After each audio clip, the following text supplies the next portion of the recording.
Boys and girls, this is a review for our test that we'll be taking on Tuesday on Chapter 3 with expressions. Alright, the first set of directions we have here is to write this phrase as an algebraic expression. So all you have to do is identify, I'm going to read it first, a number x decreased by 17. I underline decrease because that informs me that we need to have a subtraction symbol. I'm going to go ahead and write this, x minus 17. And once you write this, just go back and see, is x actually decreased by 17? Yes, it actually is.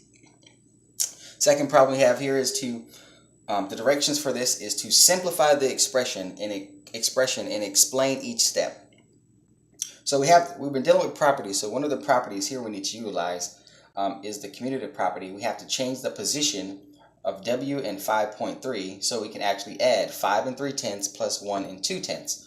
We can't do that right now. You can't do this inside the parentheses because we don't know the value of w. So what we can do, we can go ahead and rearrange w plus 5 3/10 plus 1 2/10.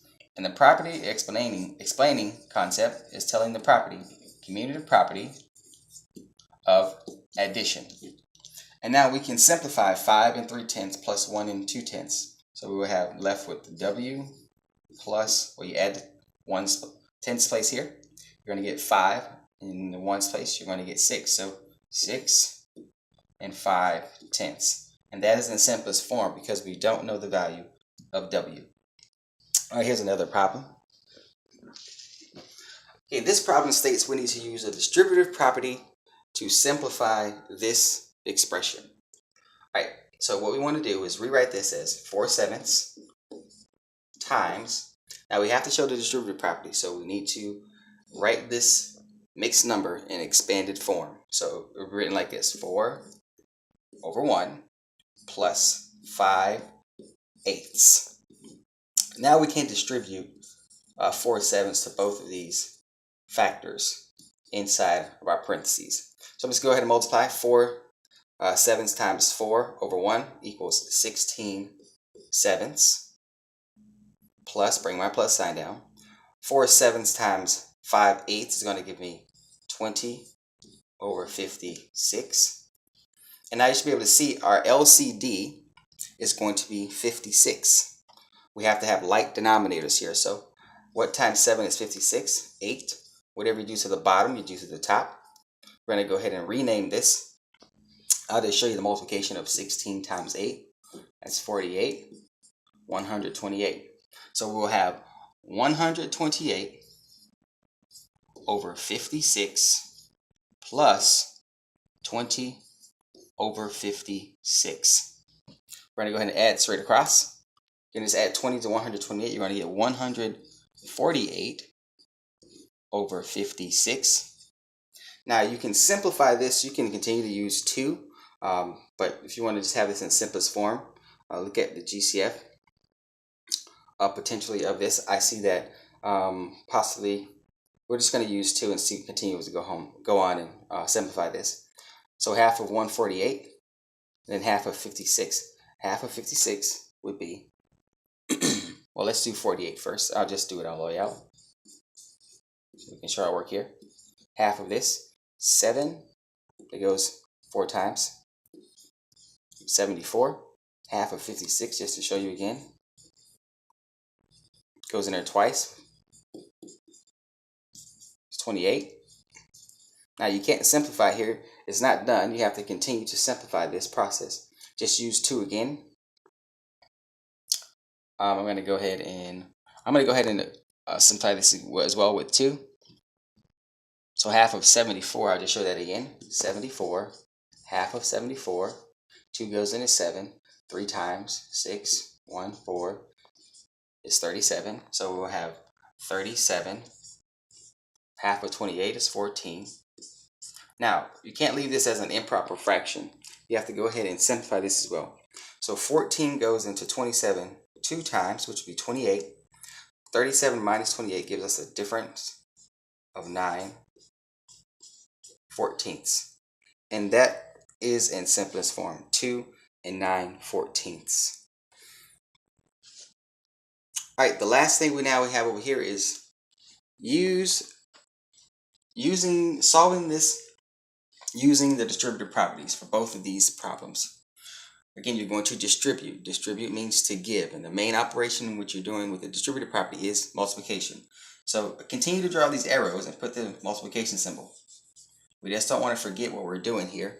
So do this. This is a helpful reminder. Again, let's continue to practice how we've been performing so we can perform how we practice on our test. 8 times m gives us 8m. Bring your subtraction symbol down.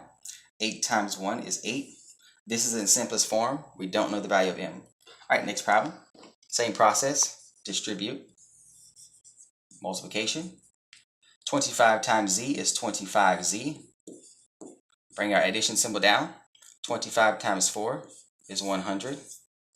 That is also in simplest form. We don't know the value of z, so that's in simplest form. All right, the last sets of problems here. This set of problem here is referring to we need to simplify this expression. And if you can see here, we don't need to distribute anything, but we do have to add like terms. Again, this is a variable. Every variable has a coefficient of 1, even if it's not directly written. So make sure you write that. Now I can add 1t plus 6t. Now remember, please make sure you also circle the operation that's associated with both of these like terms. So 1t plus 2t will give us 7t. We're going to bring down plus 2. And that is now in simplest form.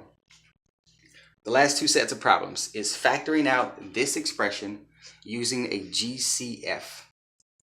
All right, the GCF of 15 and 35 is 5. So it's like doing the distributive property backwards. So 5 times what gives us 15? 3. Bring your addition symbol down. 5 times what gives us 35? 7. And you can check this by distributing this 5 and see if you get the outcome. 5 times 3 is 15.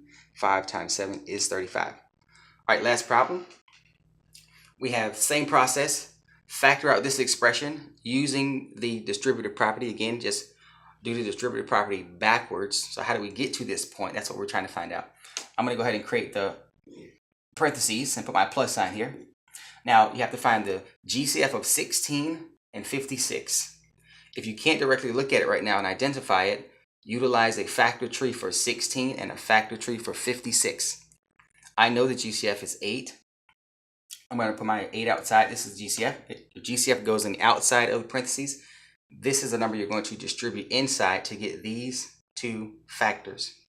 So 8 times what would give us 16x? 8 times 2x. Don't forget to put your variable. We need to get 16x, not just 16, 16x. Now 8 times what gives me 56y? Well, 8 times 7 gives me 56, but I need 56y, so you have to incorporate your y variable. If you go ahead and distribute this, you will get these two outcomes. 8 times 2x is 16x plus 8 times 7 is 56y. All right, I hope this helped you guys to prepare for your test. I'll see you guys on Tuesday. Bye.